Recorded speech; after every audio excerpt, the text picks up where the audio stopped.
सब जानते हैं कि पश्चिम बंगाल में रोहिंग्यास की खेती हो रही है। तो ममता बनर्जी को लोग कहते भी हैं लेकिन उनको शर्म नहीं आती। किसी डायरेक्टर की भी हिम्मत नहीं हुई कि उसको फिल्माए। उस तरह की मानसिकता को जरूर हमने एक्सपोज किया है जो देश के लिए भी खतरा है, इंसानों के लिए भी खतरा है, मुसलमानों के लिए भी खतरा है। नेपोटिज्म के झंडे को आप आगे लेके जा रहे हैं। कृष्णा अभिषेक आपके रिलेटिव हैं। देखिए, अगर लोग बोलते हैं कि उनको प्रेफरेंस मिलती है काम में अगर उनका बैकग्राउंड है, तो ऐसा नहीं है। जब मुझे ये कैरेक्टर सामने आया मेरे लिए बहुत ही अलग था। माय फैमिली वाज सरप्राइज कि मैंने पूरे सॉन्ग या पूरे मूवी में एक स्माइल तक नहीं दी। माइंडसेट लेके चल रहे थे कि भाई अगर इस तरह की फिल्म बना रहे हैं तो मुझे एविडेंस और ऑथेंटिसिटी लेके चलना पड़ेगा। आतंकी मार देंगे या कट्टरपंथी मार देंगे या ममता बनर्जी मरवा देंगी, उससे हमें मतलब नहीं है। हम मतलब किसी भी जालिम से नहीं डरते हैं, हम शरीफ आदमी से ज़रूर डरते हैं। तो मैंने आप लोगों की फिल्म का ट्रेलर देखा, आप लोगों की बातें सुनी और आपसे कुछ शिकायतें हैं मुझे।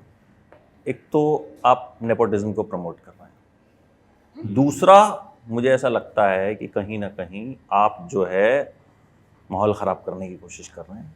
एजेंडावादी आपने फिल्म बनाई है। रोहिंग्या एक ऐसा सब्जेक्ट है जिसको आप कोई भी डिनाई नहीं कर सकता कि भारत के अंदर रोहिंग्यास की क्या गतिविधियां हैं। सब जानते हैं कि पश्चिम बंगाल में रोहिंग्यास की खेती हो रही है सरकारी मदद से। सरकार उसमें खाद डाल रही है और खाद डालकर रोहिंग्यास को बना रही है। ये हमारे देश के लिए कितना बड़ा ख़तरा है। ये हुकूमत वहाँ की, जाहिर सी बात है टीएमसी की हुकूमत है, ममता बनर्जी वहाँ की इस वक्त सरबराह हैं। तो ममता बनर्जी को लोग कहते भी हैं लेकिन उनको शर्म नहीं आती। अपनी वोटों की राजनीति, एक स्टेट में उनको वोट्स चाहिए हैं, वोटों की राजनीति में वो पूरे देश के लिए ख़तरा बनती जा रही है। ख़तरा आप पैदा कर रही हो, देश में वो फैल रहे हैं और उसके बाद उनकी क्या गतिविधियां होती हैं ये सब जानते हैं। रोहिंग्या वर्ल्ड सदन भारत सरकार का हो या स्टेट वाइज हो, वहाँ अल्फाज कोट किए जाते हैं रोहिंग्यास रोहिंग्यास, लेकिन उनके लिए कुछ होता नहीं। ये एक ऐसा इशू था जो हमने दिखाने की कोशिश की फिल्मी प्लेटफॉर्म पे। किसी की हिम्मत नहीं हुई, किसी डायरेक्टर की भी हिम्मत नहीं हुई कि उसको फिल्माए। ये सनोज मिश्रा का जिगरा था कि उन्हीं ने इसको फिल्माया। कोई प्रोड्यूसर की हैसियत नहीं हुई कि इस तरह की फिल्म को लोगों के लिए लेके आए। तो जाहिर सी बात है हम इंसानियत के लिए काम कर रहे हैं और हमारा अपना ये सोचना है कि अगर इस तरह के इश्यूज दुनिया के सामने फिल्मी प्लेटफॉर्म से आएंगे तो वो लोग भी शर्मिंदा होंगे जो ऐसा घिनौनी हरकत कर रहे हैं, वो एक्सपोज होंगे। पर्दा अगर डला रहेगा तो उनका तो जुल्म यूं ही चलता रहेगा। तो एक्सपोज करना ज़रूरी है। जाहिर सी बात है जब एक चीज़ नुमाया हो जाती है तो जालिम जो होता है वो भी बैकफुट पर आता है। लोग उसे जानते हैं। हम वही काम तो कर रहे हैं, किसी मजहब को टारगेट नहीं करती। उस तरह की मानसिकता को ज़रूर हमने एक्सपोज किया है जो देश के लिए भी खतरा है, इंसानों के लिए भी खतरा है, मुसलमानों के लिए भी खतरा है। तो हम ये समझते हैं कि मुसलमानों को भी इस फिल्म को ज़्यादा ही देखना चाहिए ताकि वो अलर्ट हों कि ऐसा क्या हो रहा है। कहा तो सारे मुसलमानों को जाता है ना, करते तो कुछ है। बदनामी तो सबके लिए आती है। आज बांग्लादेश के हालात आप देख रहे हैं क्या हो गए। रातों रात बांग्लादेश से जो वहाँ के लीडर थी, जो वहाँ की हुकूमत थी, उनको छोड़कर भागना पड़ा। वहाँ कब्ज़ा हो गया क्योंकि वो थोड़ी सी सेकुलर थी। आज बांग्लादेश में फिर इस्लामी ताकतों ने हुकूमत के ऊपर कब्ज़ा कर लिया। हम खबरों में देख रहे हैं कि हिंदुओं के घर जलाए जा रहे हैं, मंदिरों को तोड़ा जा रहा है। कौन कर रहा है? कुछ लोग, कुछ वो ज़हन जो जिहाद के लिए पूरे दुनिया में काम कर रहे हैं, जिनका कोई मकसद नहीं है। उनको तो 72 हूरे समझते हैं कि वो जब शहीद हो जाएंगे जन्नत में जाएंगे, उनके दिमाग में भर दिया गया शहीद होंगे जन्नत में जाएंगे, 72 हूरे मिलेंगी। तुम यहाँ कितने घरों को बर्बाद कर रहे हो? जहन्नुम तो यहीं पैदा कर रहे हो। बात का किसने देखा है भाई? तुम्हें मिलेगा भी या नहीं मिलेगा। वहां से जिनको मिला वो तो कभी आए नहीं बताने के साथ मुझको 72 हूरें मिली। तो ये सोचना गलत है। तुम इसी दुनिया को अच्छी सोच रखते हुए जहन्नुम की आग से बचा भी सकते हो, जन्नत बना सकते हो। यही तुम जहन्नुम भी पैदा कर सकते हो। यही सब कुछ है। ऊपर की तो किसने देखी? ये बेकार की बातें हैं कि ऊपर ये होगा वो होगा, किसी ने नहीं देखा। लेकिन हम ये समझते हैं कि इससे कोई नफरतें नहीं बढ़ेंगी। मान लीजिए ममता बनर्जी, क्योंकि वो इन्वॉल्व हैं, इस फिल्म को बैन करने की कोशिश करती हैं। उनको नहीं करना चाहिए। रिलीज होगी बंगाल में? बिल्कुल होगी, उनको नहीं करना चाहिए। आपको कोई पर्सनल दिक्कत है ममता बनर्जी से? नहीं, हमें उस शख्स से, उन लोगों से, उस नफरती जहनों से दिक्कत है जो देश को, भारत को कहीं ना कहीं बांट रही हैं, या भारत में रहने वालों में इंसानियत को ख़त्म कर हैवानियत को पैदा कर रही हैं। हमें उनसे दिक्कत है। वो ममता बनर्जी भी हो सकती हैं, वो XYZ कोई भी हो सकता है। कर रहे हो, दिख रहा है। मीडिया के माध्यम से शहजहां शेख का मामला आपने देखा, नई बात नहीं थी। वहाँ पर किस तरह से वोटर आईडीज़ बनती हैं, इस पर भी जांच चल रही है। आपने देखा मदरसों के अंदर बम बनाने की ट्रेनिंग, मुर्शिदाबाद में एक मास्टर पकड़ा गया जो बांग्लादेशी था, जो बम बनाने की ट्रेनिंग, मदरसे बम बनाने के लिए होते हैं। अगर आप एक मदरसे में बम बनाने की ट्रेनिंग दे रहे हो तो दुनिया के सारे मदरसों पर सवाल पैदा होता है। तो ये पैदा कौन कर रहा है? वो उन जहनियतों से हमें आपत्ति है, दुनिया के मदरसों से नहीं है। लेकिन कहा सभी को जाएगा, शक की सुई हर जगह जाएगी। तो हम ये समझते हैं कि इस तरह की फिल्में बननी चाहिए और बेखौफ बननी चाहिए, और दूसरे प्रोड्यूसर्स, डायरेक्टर्स को ऐसे सब्जेक्ट उठाने चाहिए जो कहीं ना कहीं हंसी मजाक, इंटरटेनमेंट की तो बहुत से बड़े एक्टर्स की फिल्में आती हैं। सब्जेक्ट के ऊपर भी तो बनाओ, देश भी तो देखे कि कहाँ पर क्या हो रहा है। फिल्मी प्लेटफॉर्म एक ऐसा प्लेटफॉर्म है जहाँ से ज़हनियत लोगों की बदलती है। ये बहुत बड़ा प्लेटफॉर्म है। हमने फिल्म में दिखाने की सारी कोशिश की है, लेकिन अगर हमारी film diary of West Bengal आप देखें तो ऐसी फिल्म है कि जो फैमिली के साथ भी बैठ के देखी जा सकती है। ऐसा कोई भी आपत्तिजनक सीन हमने उसमें नहीं डाला है जिसमें बाप, बेटा, लड़की, माँ साथ में बैठकर देखें और इस तरह के सीन आ जाएं जिससे उनको आपस में शर्मिंदगी महसूस हो। हमने बिल्कुल नहीं डाला है। को देखने के बाद पता चलेगा कि फैमिली के साथ देख सकते हैं या नहीं देख सकते। बिल्कुल। नेपोटिज्म के झंडे को आप आगे लेके जा रहे हैं। कृष्णा अभिषेक आपके रिलेटिव हैं, तो मतलब वो तो पॉलिटिकली कनेक्टेड भी हैं, राजनीति समझते हैं, और कई आई थिंक बड़ी सारी ऐसी पोस्ट पे रहे हैं जहां से वो इन चीज़ों को समझते हैं। बट आपका इस फिल्म को करने का क्या रीज़न है? आप तो चॉकलेटी बॉय हो, कोई रोमांटिक फिल्म करते हैं? रीज़न ये है कि मेरे को हमेशा से रियलिस्टिक फिल्म अट्रैक्ट करती है। तो जो चीज़ मुझे अट्रैक्ट करती है मैं वही करना चाहता हूँ। अट्रैक्ट करती हैं या मिली वही?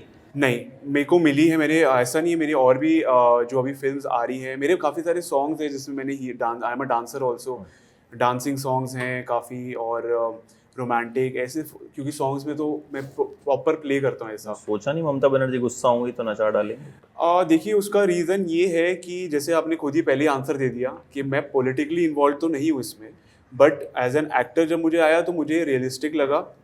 इसमें एक मुझे अच्छा एक चैलेंजिंग रोल मिला करने को, तो मैंने वो किया ताकि मैं प्रूव कर पाऊँ that I am a good actor, और हर एक्टर यही चाहता है that he proves that he is an actor. तो वो मुझे मौका मिला इस फिल्म में, इसलिए मैंने फिल्म करी है। और रही बात कि अब आप पूछेंगे कि फिल्म आपने ऐसे ही कर दी, आपको कुछ बैकग्राउंड नहीं पता, तो मुझे पता था। सनोज सर ने पूरी स्टडी करी भी है, और कहीं ना कहीं उसमें एक सच्चाई है उस बात में। और हाल ही में आप देख रहे हैं क्या सारी चीज़ें वहाँ पे चल रही हैं, तो इसका मतलब रियलिटी है। और हमने एक मुद्दा उठाया है वहाँ पे। मेरा कोई पर्सनल ग्रजेस नहीं है कि कोई एक क्रिमिनल सिर्फ मुस्लिम नहीं है, हिंदू भी है, पंजाबी, सिख, ईसाई, हर कोई क्रिमिनल हो सकता है।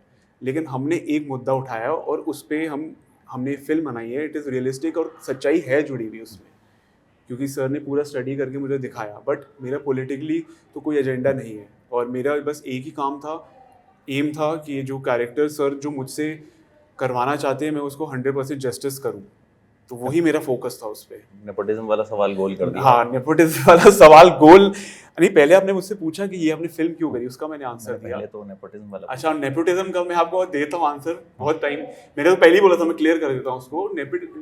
देखिए, अगर लोग बोलते हैं कि उनको प्रेफरेंस मिलती है काम में अगर उनका बैकग्राउंड है, तो ऐसा नहीं है, क्योंकि मैं सनोज सर को जानता हूँ बहुत पहले से। मैंने 3 साल से अपना काम चालू किया, लेकिन सर मुझे दिल्ली में मिले थे, जो मेरे गुरुजी हैं यामीन खान, मेरे आई एम अ ब्लैक बेल्ट, तो मार्शल आर्ट्स के टीचर हैं, उन्होंने मुझे सर से मिलाया था।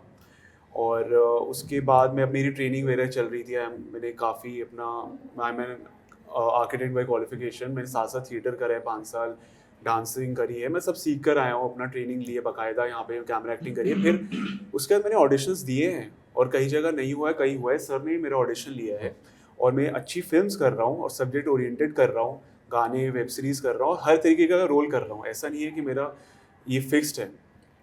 और नेपोटिज्म की बात रही तो कभी भी मेरे को ऐसे प्रेफरेंस नहीं मिला कि अगर प्रेफरेंस होता तो ऑडिशन सर भी नहीं लेते ना, जो मतलब लाइव एग्जांपल है कि या तो मैं बोलूँ कि सर ने नहीं लिया, उन्होंने तो लिया, सर ने सामने सर बैठे। कोई फोन वोन तो नहीं आया आप दोनों के पास नहीं, कहीं किसी से कि देख लीजिएगा लड़का अपना ही है? नहीं सर, बिल्कुल, ऐसा अभी तो उन सबके लिए सरप्राइज है ये। अच्छा, मैंने डिस्क्लोज नहीं किया ये सब्जेक्ट, क्योंकि मैं काफ़ी और शूट्स कर रहा हूँ, तो ऑब्वियसली हम मिलते हैं तो बाद में, हाँ शूट चल रहा है, उसका भी चल रहा है, ऑब्वियसली उसका तो बहुत चलता ही रहता है। मैं बहुत सारे हाँ, मुझे जो बेनिफिट मिला है कि एक मैंने इसे अब ट्रेनिंग करी, लेकिन मेरे को प्रैक्टिकल नॉलेज मिली। मैं बचपन से सेट्स पे रहा हूँ, तो मुझे पता है कि सेट पे कैसे काम होता है, कैसे करना है, वो सारा नॉलेज मिला, उसका बेनिफिट मिला, और कहीं ना कहीं मैं जुड़ा रहा हमेशा से इस पे। और ऑब्वियसली उनकी ब्लेसिंग्स हैं, हमेशा मैं रहता हूँ और गाइडेंस मिलती है हमेशा। बट काम मेरे को कैमरे के सामने मुझे परफॉर्म करना है एज एन एक्टर, उनको नहीं कर, वो अपना अलग करते हैं, तो काम के लिए तो मैंने ही अपना ऑडिशन दिया है। अच्छा हसीन, आपने तो सलमान खान की फिल्म में भी काम किया, रिपोर्टर बनी आप बजरंगी भाईजान में, तो थोड़ा सा, लेकिन क्लेम टू फेम तो हो ही गया ना, पहला शुरुआत जो है वो वहाँ से हो गई। तो ये फिल्म क्यों? क्योंकि कहीं ना कहीं एक रिस्की फिल्म भी है, कहीं ना कहीं कंट्रोवर्शियल फिल्म है। मतलब आजकल तो खैर बिना बात के भी कंट्रोवर्सी हो जाती है, और इसमें तो खैर चीज़ें ऐसी हैं जिन पे बात होगी ही होगी। तो why you chose this and what is your character? Well, as an actor, I've always got an opportunity to do glamorous roles, heroine wale roles. I've never got a total lead oriented based on a particular character for the whole movie. तो जब मुझे ये character सामने आया, मेरे लिए बहुत ही अलग था. If you see my look in the movie, literally जब मैंने पोस्टर डाला था on the social media, people have asked, is that really you? Like पहचान में ही नहीं आ रही हूँ मैं. जब लोगों को समझ ही नहीं आ रहा कि ये मैं हूँ, तब मुझे लगा कि मैं एक ऐसी इंसान भी बन सकती हूँ. तो ऐसी अपॉर्चुनिटीज एक्टर के लिए बहुत इंपॉर्टेंट है. हमेशा people have seen me in glamorous roles only, चाहे मैंने कितने भी प्रोजेक्ट्स पहले किए हुए, पर जब लोगों ने मुझे इस पर्टिकुलर ट्रेलर में देखा, गाने में देखा, माय फैमिली वाज सरप्राइज कि मैंने पूरे सॉन्ग या पूरे मूवी में एक स्माइल तक नहीं दी है. मेरी मम्मी बोलती थी तू पैदा होते भी तू used to keep laughing, but this whole movie was so important and so crucial कि मैंने फिर एज एन एक्टर मैंने इस मूवी पे बहुत काम किया. I wanted to show and portray Suhasini in realistic, कि एक्चुअली उसके साथ क्या हुआ होगा, वो क्या फील करती होगी, उसके साथ क्या हुआ. तो जब मेरे पास ये अपॉर्चुनिटी आई और सर ने मुझे पूरी कहानी बोली, हाँ मेरे लिए इसमें कोई पॉलिटिकल या कोई भी रिलीजियस एजेंडा तो था नहीं, but as an actor I wanted to portray, क्योंकि हर कहानी में कोई ना कोई रियलिस्टिक होता ही है, और every person in this world goes through something or the other, and this girl also went through something which I have portrayed in the movie. Sanoj जी, जब ऐसी कहानी हम बनाते हैं तो रिसर्च सबसे इम्पोर्टेंट होती है, क्योंकि आप कुछ भी नहीं बोल सकते. कि रोमांटिक कहानी में तो आपने ठीक है 4 किस के बजाय 6 डाल दिया, या मतलब 4 गानों के बजाय 2 डाल दिए, कोई पूछने वाला नहीं होता. बट यहाँ बहुत से लोगों की नज़र होती है, और पावरफुल लोगों की नज़र होती है, मतलब जो आपको बना भी सकते हैं और बिगाड़ भी सकते हैं. तो क्या कुछ रिसर्च आपने इसमें की, और कितनी पुख्ता है कि मतलब अगर आपको कोई चैलेंज कर दे कि कोर्ट में ये साबित कीजिए कि जो आप बोल रहे हैं वो फिक्शन नहीं है, रियलिटी है, तो आप उसे जी एक्चुअल में आपने जो बात कही है वो उसको मैं कई सालों से फेस करता चला आ रहा हूँ. जब भी कोई फिल्म आती है तो सबसे पहले सेंसर बोर्ड उसके ऊपर बैठा हुआ है. सेंसर बोर्ड जहाँ पर रियलिस्टिक फिल्म या कोई पॉलिटिकल या धर्म से जुड़ी हुई की बात आ जाती है वहाँ पर तुरंत स्ट्रिक्ट हो जाता है, और उसके लिए हमें सारे एविडेंस और सारी चीज़ें इकट्ठा रखनी पड़ती हैं। तो जब मैंने इसका रिसर्च शुरू किया तो इस बात को भी दिमाग में रख के चल रहा था कि जो सीन्स मैं डेवलप कर रहा हूँ या जो लिख रहा हूँ, अगर कल को मुझे प्रूफ करना पड़ेगा कोर्ट में, क्योंकि सेंसर बोर्ड के बाद फिर कोर्ट जाना होता है, और हम दोनों जगह गए इस फिल्म को लेके, तो अगर मुझे वहाँ पर प्रूफ करना पड़ेगा तो ये सारी चीज़ें मेरे पास होनी चाहिए, ऑथेंटिकल होना चाहिए। ये ना लगे कि भाई हमने अपने आप से ही ऐसा कुछ इमेजिनेशन कर लिया है। तो इमेजिनेशन वाली फिल्म नहीं थी, जोनर इसका अलग था। तो जो रियलिस्टिक चीज़ें हैं दुनिया में, मतलब ये चीज़ हुई भी है कि नहीं, तो वो प्रूफ करने के लिए मैंने जो स्क्रिप्ट जब लिखना शुरू किया, जो रिसर्च किया, तो ग्राउंड लेवल पर काम किया। और ह्यूमन राइट्स में मैंने बहुत सारे रिकॉर्ड्स निकाले, वेस्ट बंगाल में जाके वहाँ के लोकल पुलिस स्टेशन में बहुत से ऐसी वारदातें हुई थी जो वहीं की वहीं दफन हो गई थी, वो रिकॉर्ड्स मैंने निकाले वहाँ पर आरटीआई के थ्रू। और इसके अलावा मुझे हाई कोर्ट्स और जो लोअर कोर्ट्स है वहाँ से भी बहुत ऐसे एविडेंस और मिली चीज़ें जो ऑथेंटिकल थी, मतलब जिसे हम कोर्ट में भी प्रूफ कर सकते थे, और उसको हम सेंसर में भी और करना भी पड़ा मुझे फाइनली बाद में। तो ये पहले माइंडसेट था, माइंडसेट लेके चल रहे थे कि भाई अगर इस तरह की फिल्म बना रहे हैं तो मुझे एविडेंस और ऑथेंटिसिटी लेके चलना पड़ेगा। तो मुझे लगता है कि चूंकि कई सालों से झेल रहा हूँ ये सब चीज़ों को, तो उसमें ज़्यादा दिक्कत नहीं आई। फिल्म के कुछ ही एक दो सीन कटे हुए हैं, बाकी सब चीज़ों को एक्सेप्ट किया सेंसर बोर्ड ने भी, और बाद में जो जजों की कमेटी बनी थी जिन्होंने फिल्म को देखा उन्होंने भी एक्सेप्ट किया, और फिल्म को फिर ए सर्टिफिकेट के थ्रू रिलीज़ करने के लिए उन्होंने किया। सेंसर ने भी अटका दिया था इसका सर्टिफिकेट, आई थिंक इलेक्शन से पहले रिलीज करने की प्लानिंग थी जो फंस गई थी ये फिल्म। नहीं देखिए, फिल्म को लेकर हम इलेक्शन या उसके ऊपर नहीं थे। अब सेंसर नहीं, बट पहले जो ओरिजिनल प्लान था आपका वो यही था कि मैंने release हो। एक मंथ डिसाइड किया था कि इस मंथ में हमें आना चाहिए, फरवरी तक हमें रिलीज कर देना चाहिए फिल्म को। लेकिन अब क्योंकि इलेक्शन डिक्लेयर हो चुके थे तो सेंसर ने फिल्म को, तो जितने भी इन्हीं ने प्रूफ दिए सनोज मिश्रा जी ने वहाँ पर, तो उन्हीं ने एक दफ़े उसको रोका, फिर उसको समझा, सारे प्रूफ देने के बाद फिर उन्हीं ने उसको पास कर दिया। लेकिन सर्टिफिकेट बहुत सी फिल्मों के उन्हीं ने रोक लिए थे नोटिफिकेशन हो जाने के बाद। तो जैसे ही नोटिफिकेशन ख़त्म हुआ उन्होंने सर्टिफिकेट हमको दे दिया। अब जब सर्टिफिकेट दे दिया तो फिर अब रिलीज़ का जो भी तारीख तय हुई वो 30 अगस्त है, और 30 अगस्त को हम रिलीज़ कर रहे हैं। अभी तक कितनी धमकी आ चुकी हैं आपको? और देखिए, धमकियों से नहीं डरते हैं। कुछ फतवे तो जारी हुए? फतवे बहुत आ चुके हैं। 5 करोड़ रुपए तक का इनाम 5 करोड़ सर काटने पर दिया जा चुका है। और दाऊद इब्राहिम तक के लोग मारने आए थे जो दिल्ली पुलिस ने पकड़े। तो देखिए, मौत से मैं नहीं डरता। हमारी अपनी सोच ये है कि मौत का दर्द, मौत सबको आनी है। कोई बीमारियों से मरता है, कोई हादसों में का शिकार हो जाता है, और कोई एक्सीडेंटल मार दिया जाता है। लेकिन मौत का अगर हम एक दर्द देखें तो वो मौत अच्छी है जो एक्सीडेंटल हो जाए, बैठे हैं आज हम आपके साथ बैठे हैं और कल मर जाए। रगड़ के मरना, लोगों को जहमत देना, ये भी हम सोचते हैं कि नहीं देनी चाहिए। और हम हर आदमी को तैयार रहना चाहिए, हम हो या आप हो, सबको वो उस असलियत को फेस करने के लिए तैयार होना चाहिए जो होना है। आप कौन सी चीज़ कर पाओगे, कौन सी नहीं कर पाओगे, ये तय नहीं है, लेकिन मौत आना है, ये तय है। तो जब आप दुनिया में आए, आपको दुनिया छोड़ के जाना है। तो आतंकी मार देंगे या कट्टरपंथी मार देंगे या ममता बनर्जी मरवा देंगी, उससे हमें मतलब नहीं है।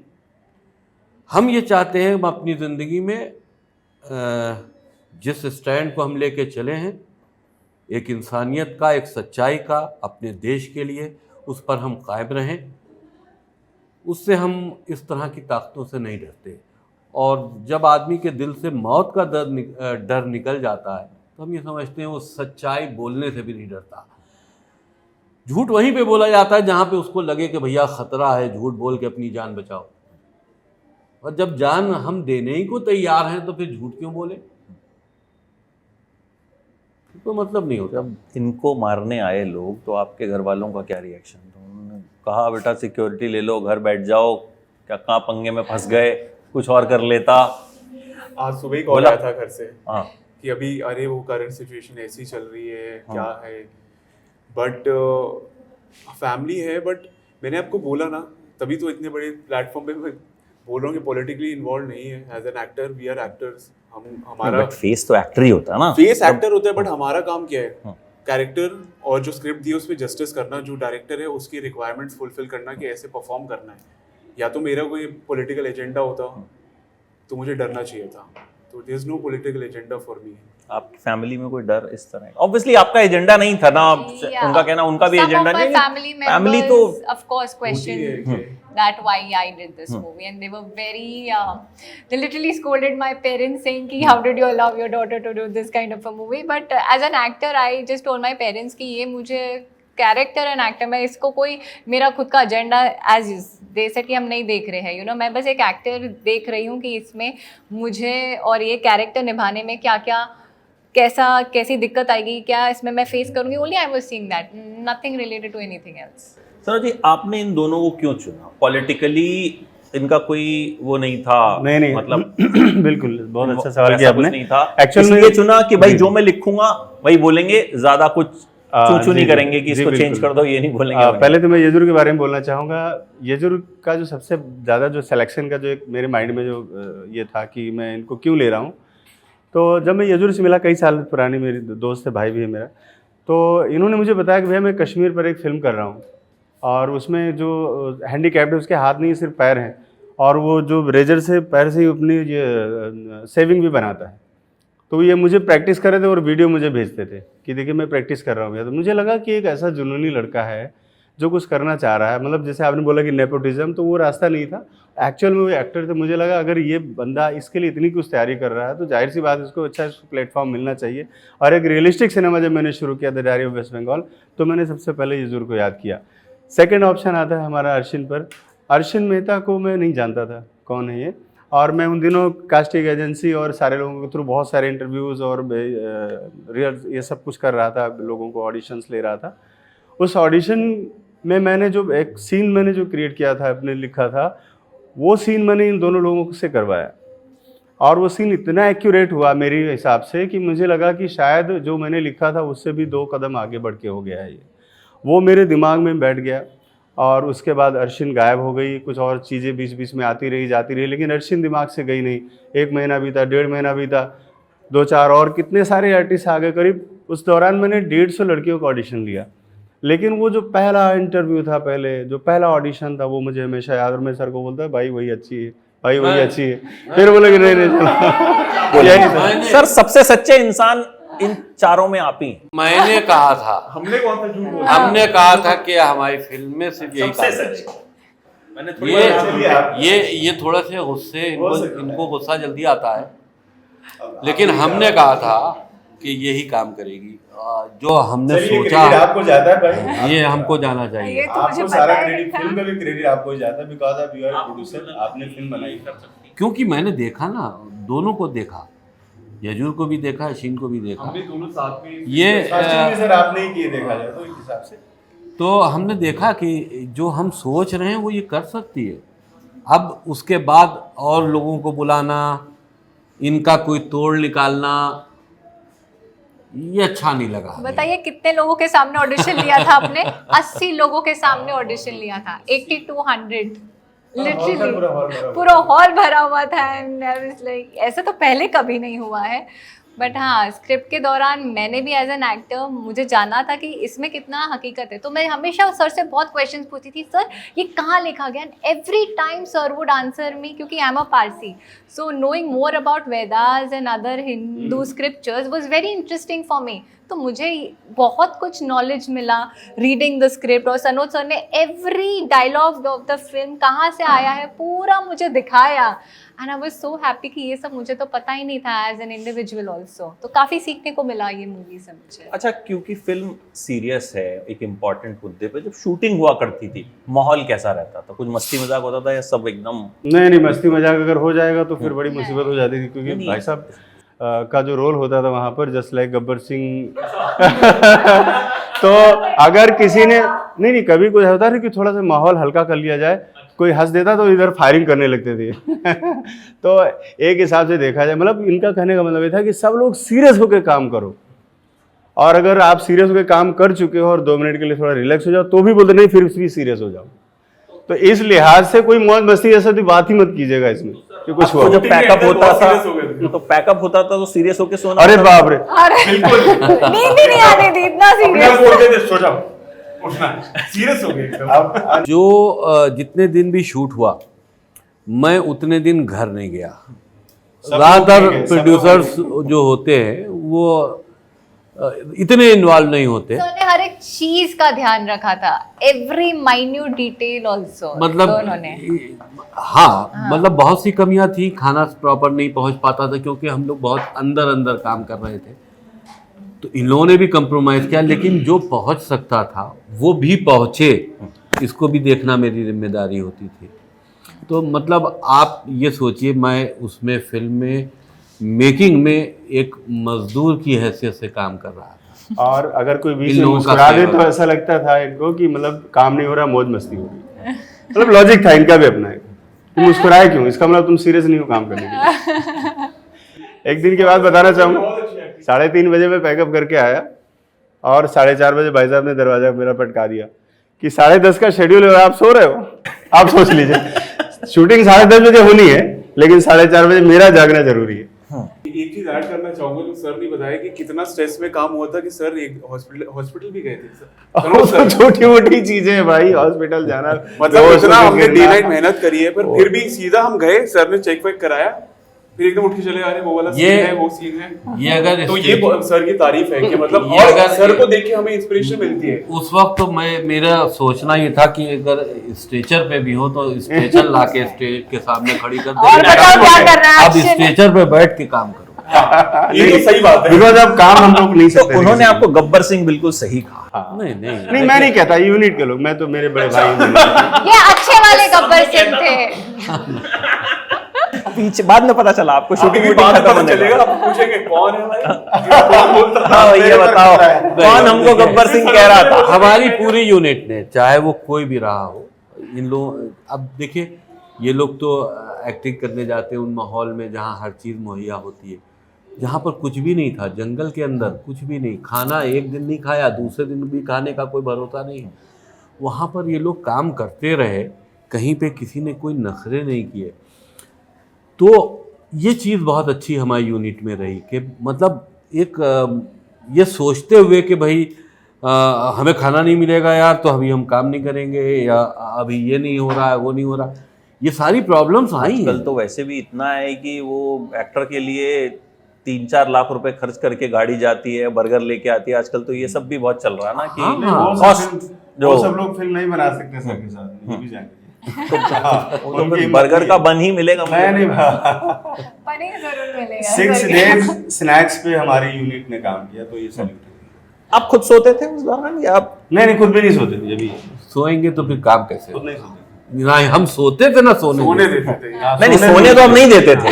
नहीं भाई अगर हम ही सो जाएंगे तो मैंने कहा जगाएगा सबको कौन? जगा के 1-2 घंटा सो जगाएगा चलो, कौन? मैं नहीं, थोड़ा नहीं, रेस्ट करता हूँ और फिर आप देखिए थोड़ी बहुत नींद तो सभी लेते बिल्कुल, थे, बिल्कुल। तो उतनी बस जितनी जरूरत कि हाँ 1-8 घंटा सो जाओ फिर काम अपने आप करना। नॉक आ जाता था मॉर्निंग में, टक टक टक मेरे टक तो टक। सामने ही था सर करूँ, आप सोचो मेरी क्या हालत हुई। मैं चुपके से खोल के जाता था कि देख ना ले। जिस दिन मेरा शूट नहीं भी होता था, अगर देख लिया अरे यहाँ क्या कर रहे हो, सेट पे जाओ।